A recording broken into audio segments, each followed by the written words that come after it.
देवेंद्र फडणवीस यांना संजय राऊतांनी जोरदार प्रत्युत्तर दिलं आहे। फडणवीस राज्यामध्ये दखलपात्र राहिले नाही असं राऊत म्हणाले। उत्तम फोटोग्राफर असेल तर राज्याचं चित्र उत्तम काढता येतं असा पलटवार संजय राऊत यांनी केला आहे। तर फडणवीसांनी फोटोग्राफी करणारा मुख्यमंत्री झाला तर अडचण होते असं विधान केलेलं होतं। त्यावरून संजय राऊत यांनी हे प्रत्युत्तर दिलंय। आपने अपने पैशन को अपने करियर के रूप में बनाया और ये बहुत जरूरी इसलिए है कि देखिए कई बार क्या हो जाता है कि समझ लीजिए मैं किसी व्यक्ति की बात नहीं कर रहा हूं पर एक एग्जांपल दे रहा हूं कि एक एक्स व्यक्ति है जिसको फोटोग्राफी में इंटरेस्ट है, उसका पैशन फोटोग्राफी और वो मुख्यमंत्री बन जाए तो प्रॉब्लम होता है। मतलब ऐसा नहीं है कि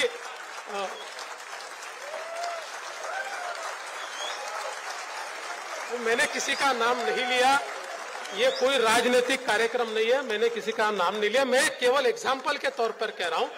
तो जिस चीज में पैशन होती है उस चीज को अगर हम करें तो निश्चित रूप से उसका फायदा होता है। फोटोग्राफर उत्तम फोटोग्राफर असला की महाराष्ट्राचे चित्र उत्तम काढलं जातं आणि त्याने ते चित्र काढलेलं आहे आणि ते चित्र इतकं विदारक आहे महाराष्ट्राचं आणि म्हणून लोकसभेत तुमचा पराभव झाला। त्याच्यामुळे त्यांना अडचण होणारच। देवेंद्र फडणवीस हे आता महाराष्ट्राच्या राजकारणात दखलपात्र राहिलेले नाहीत।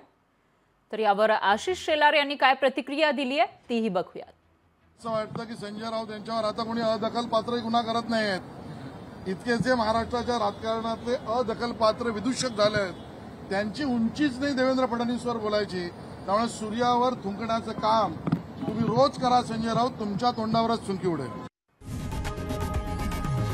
लोकशाही मराठी ऐका, पहा, जागरूक रहा।